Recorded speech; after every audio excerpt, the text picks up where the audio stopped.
parce que nous sommes appelés à le servir. Et il n'y a rien de meilleur que de servir Dieu. Il n'y a rien de meilleur que de servir ses projets. Alors, ne dictons pas à Dieu ce qu'il a à faire, mais laissons-nous interpeller par sa volonté, par son cœur. Je crois que nous sommes dans une saison où Dieu veut encore et encore et encore renouveler notre intelligence par son esprit, afin que nous puissions connaître la volonté de Dieu, celle qui est bonne, agréable et parfaite. Sommes-nous prêts à nous laisser surprendre dans la manière que Dieu va nous conduire, dans nos temps collectifs, dans sa présence? Sommes-nous prêts à nous laisser surprendre dans la manière que Dieu veut nous parler, dans l'intimité de notre dialogue avec lui? Sommes-nous prêts à nous laisser surprendre dans ce que nous allons vivre ensemble en tant que communauté? Sommes-nous prêts à nous laisser surprendre? Chaque année, lorsque nous accueillons des étudiants MCA, depuis tant d'années maintenant que nous avons ce programme, eh bien chacun vient avec ce qu'il s'attend à vivre, ce qu'il a entendu dire, les expériences des copains, des copines. Pour les étudiants qui font une deuxième année, il y a aussi tout ce qu'ils ont vécu eux-mêmes dans leur première année MCA. Et puis lorsque nous débutons une nouvelle année en tant que communauté, eh bien nous venons dans la présence de Dieu, comme ce matin, comme parfois une habitude, c'est dimanche, et nous venons et nous avons la joie de venir à l'église, mais sommes-nous dans une attitude où nous laissons Dieu nous surprendre? Donnons-nous lui l'occasion de le faire, par l'ouverture de nos cœurs? Jésus nous a surpris par sa venue. Fils de Dieu, il est venu dans une étable. Jésus a surpris les gens de son époque par son discours, par ses enseignements. Il a surpris par ses miracles. Il a surpris par cette capacité d'être là où on ne l'attendait pas. Il a surpris par cette incroyable capacité à discerner le cœur de l'homme. Jésus a vécu une vie de surprise pour tous ceux qui l'entourent. Parfois très bonne et parfois très mauvaise. Pour les hommes et les femmes qui ne pouvaient pas concevoir qu'un tel homme puisse prêcher ce qu'il prêchait. Tous ces gens qui étaient là et qui ne pouvaient pas concevoir que ce Jésus pouvait prendre du temps avec ceux qui étaient rejetés, malmenés, les gens, comme on disait, de mauvaise vie.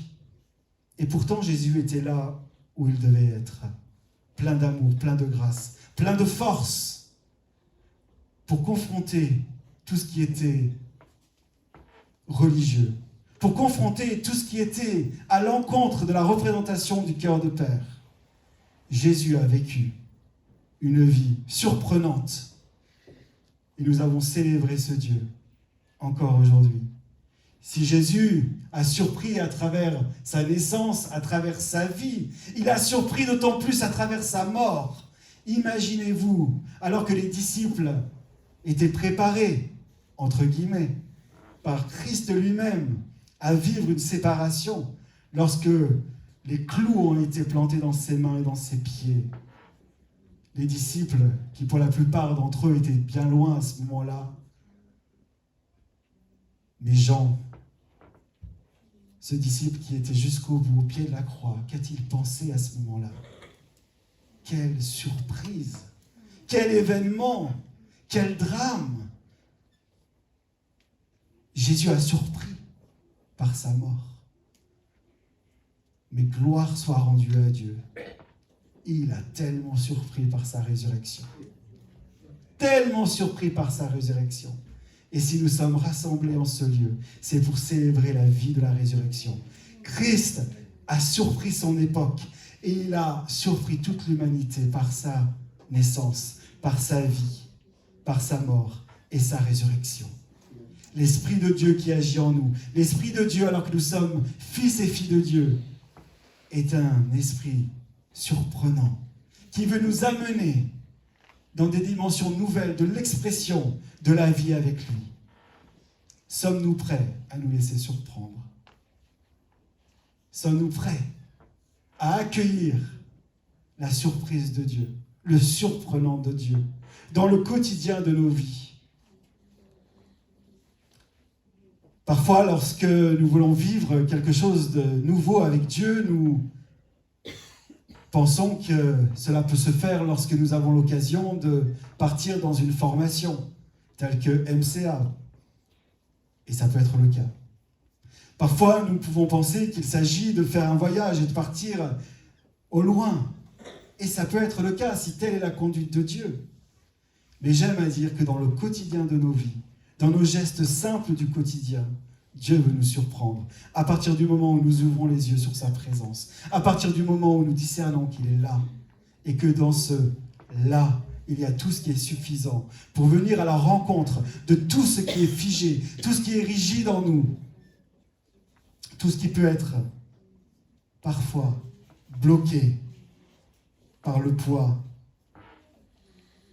de ce qui a toujours été. Il n'y a rien de pire, je crois, de s'installer dans ce qui a toujours été. Je ne vais pas révéler le thème de l'année, même si cela me tente beaucoup. Je vais attendre quelques jours encore. Il n'y avait rien de conventionnel dans le message que Christ a apporté. Et nous sommes aujourd'hui, tu es aujourd'hui, porteur de cette bonne nouvelle, qui a le pouvoir de libérer nos vies de ces rigidités et de libérer notre société de toutes ces fragilités. La parole de Dieu nous fait le récit de nombreux passages où nous voyons des hommes et des femmes qui ont été surpris par l'espérance. Je n'en citerai que quelques-uns. La naissance d'Isaac, Abraham et Sarah ont été tellement surpris par Dieu lorsqu'ils ont appris qu'ils auraient un fils, malgré l'âge très avancé de Sarah. D'ailleurs, elle a ri d'incrédulité en entendant la nouvelle. Surprenant. Saul de Tarse, tellement surpris sur le chemin de Damas par cette rencontre avec le Christ lui-même, cet homme qui persécutait les chrétiens, qui va avoir cette rencontre tellement surprenante. Il deviendra Paul, l'apôtre Paul, celui qui tuait les chrétiens et les persécutait, deviendra l'apôtre qui changea une grande partie de notre Europe, entre autres. Que dire de la Pentecôte, lorsque les disciples, après la mort de Christ, vont se retrouver dans cette chambre haute et l'Esprit Saint va leur être donné dans Acte 2. Surprenant. Tellement d'exemples, je n'en citerai pas plus. Sommes-nous prêts à nous laisser surprendre aujourd'hui, demain, après-demain, dans ce que nous allons vivre? Ou sommes-nous résignés à vivre encore et encore la même réalité, parfois même tyrannique, à cause du péché, à cause de ce qui vient dans nos vies, nous priver d'être cette lumière, nous priver d'être ces messages d'espérance? Je crois que notre combat en tant qu'équipe, aux côtés de nos étudiants, c'est de libérer la vie et de venir à leur côté pour identifier tout ce qui est dans leur vie les priverait de rentrer pleinement dans ce qu'ils sont en Dieu et les priverait de leur destinée en Dieu. Vivre avec Dieu, c'est la plus belle des aventures. Le choix que vous avez fait cette année de mettre une année à part va vous amener dans des endroits que vous ne soupçonnez pas. Et ça, je crois que c'est aussi la promesse de Dieu pour vous six, et pour nous tous en cette nouvelle année. Où attendons-nous Dieu? Il y a un récit que nous retrouvons dans 1 Roi 19. C'est un récit, je ne vais pas ici expliciter tout le contexte, simplement dire que c'est un prophète qui est là, c'est le prophète Élie. Et le prophète Élie s'entend dire de la part de Dieu, sors, tiens-toi dans la montagne devant l'Éternel. Et voici, l'Éternel passa. Et devant l'Éternel, il y eut un vent fort et violent qui déchirait les montagnes et brisait les rochers. L'Éternel n'était pas dans le vent. Et après le vent, ce fut un tremblement de terre. L'Éternel n'était pas dans le tremblement de terre. Et après ce tremblement de terre, un feu. L'Éternel n'était pas dans le feu. Et après le feu, un murmure doux et léger. Quand Élie l'entendit, il s'enveloppa le visage de son manteau et il sortit. Je ne sais pas pour vous, mais nous sommes assez prompts à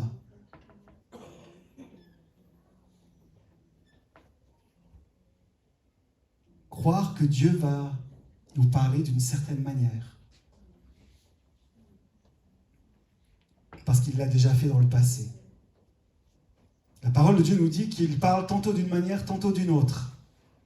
Mais nous sommes parfois tellement attachés à ce que nous pensons être la manière que Dieu doit nous parler, la manière que Dieu doit agir, que nous conditionnons la possibilité de voir ce qu'il fait parfois.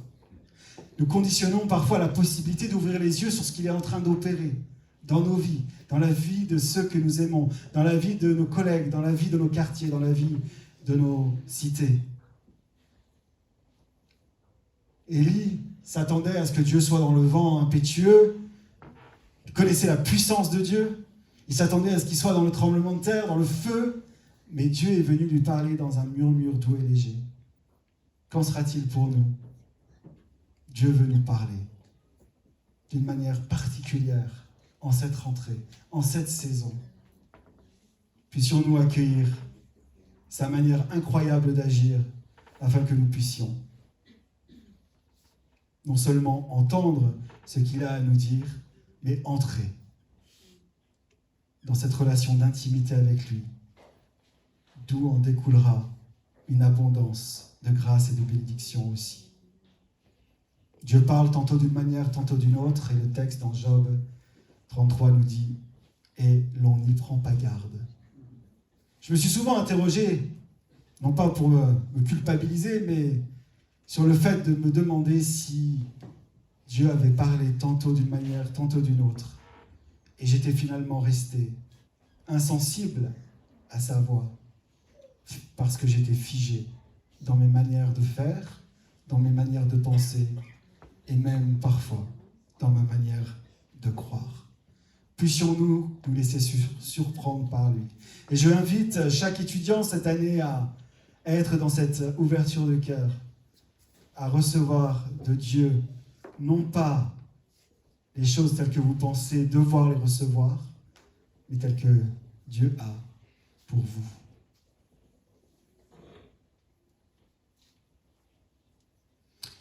Se laisser surprendre par Dieu, c'est que nous puissions aussi surprendre.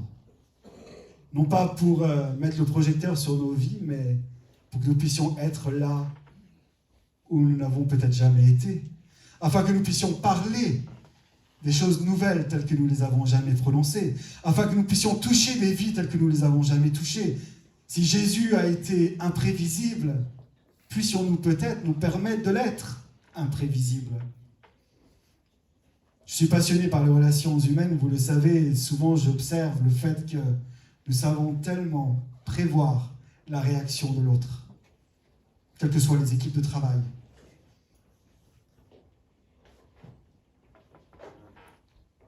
Tantôt l'un est trop calme, tantôt l'autre est trop en mouvement. Quel que soit finalement le caractère, on sait prévoir plus ou moins les réactions, n'est-ce pas? Et ce qui est vrai dans ce que je vous dis dans une équipe est certainement vrai, et vous l'avez vérifié dans le couple. Puissions-nous être imprévisibles, non pas pour le plaisir de surprendre, mais pour être au plus près de ce que Dieu veut dans cette saison, afin que nos vies ne soient pas conformes à ce que nous avons toujours été, mais qu'elles soient alignées avec ce que Dieu veut pour aujourd'hui. Il y a des sentiers que Dieu va frayer dans les temps qui viennent. Il y a des routes. Et nous pourrons les emprunter, je le crois, qu'à partir du moment où nous avons cet éveil de ne pas simplement continuer à être ce que nous sommes, mais à laisser Dieu nous interpeller sur ce qu'il veut que nous soyons aujourd'hui. Dans 1 Corinthiens 2, et je vais sur une conclusion, Paul dira aux Corinthiens, « Pour moi, frères, lorsque je suis allé chez vous, Ce n'est pas avec une supériorité de langage ou de sagesse que je suis allé vous annoncer le témoignage de Dieu, car je n'ai pas eu la pensée de savoir parmi vous autre chose que Jésus-Christ et Jésus-Christ crucifié. Moi-même, j'étais auprès de vous dans un état de faiblesse, de crainte et de grand tremblement. Ma parole et ma prédication ne reposaient pas sur les discours persuasifs de la sagesse, mais sur une démonstration d'esprit et de puissance, afin que votre foi fût fondée, non sur la sagesse des hommes, mais sur la puissance de Dieu. Quel texte incroyable! La parole et la prédication de Paul ne reposaient pas sur des discours persuasifs de la sagesse. Chers étudiants, nous allons beaucoup parler, nous allons beaucoup argumenter, nous allons nous plonger dans de multiples récits bibliques, dans de nombreuses études, mais nous ne serons pas là dans une démarche de discours persuasif de la sagesse, mais dans une recherche de démonstration de l'Esprit de Dieu et de sa puissance. Ça, c'est un programme que nous pouvons nous appliquer à tous. Laissons-nous surprendre par l'Esprit de Dieu afin qu'il nous fasse rentrer dans une démonstration d'esprit et de puissance partout où il nous a placés. Quels que soient les lieux d'engagement dans lesquels vous êtes placés, Dieu veut accompagner sa parole par une démonstration de puissance. Laissons-nous surprendre par ce qu'il est capable de faire, alors que j'aligne mon mouvement avec le sien. Sommes-nous prêts à nous laisser surprendre, à nous laisser bousculer par l'espérance qu'il a placée en nous? Cette espérance que tout concourt au bien de ceux qui aiment Dieu. Lorsque nous plaçons Dieu au centre de nos vies, au centre de tout ce qui fait nos affections, alors nous pouvons avoir la sécurité de sa présence et la manifestation de sa puissance dans nos vies.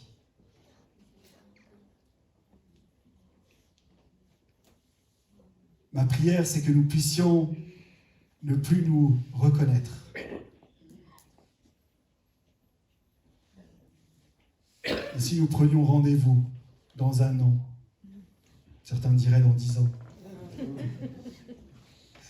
sur la place, bon, j'arrête là.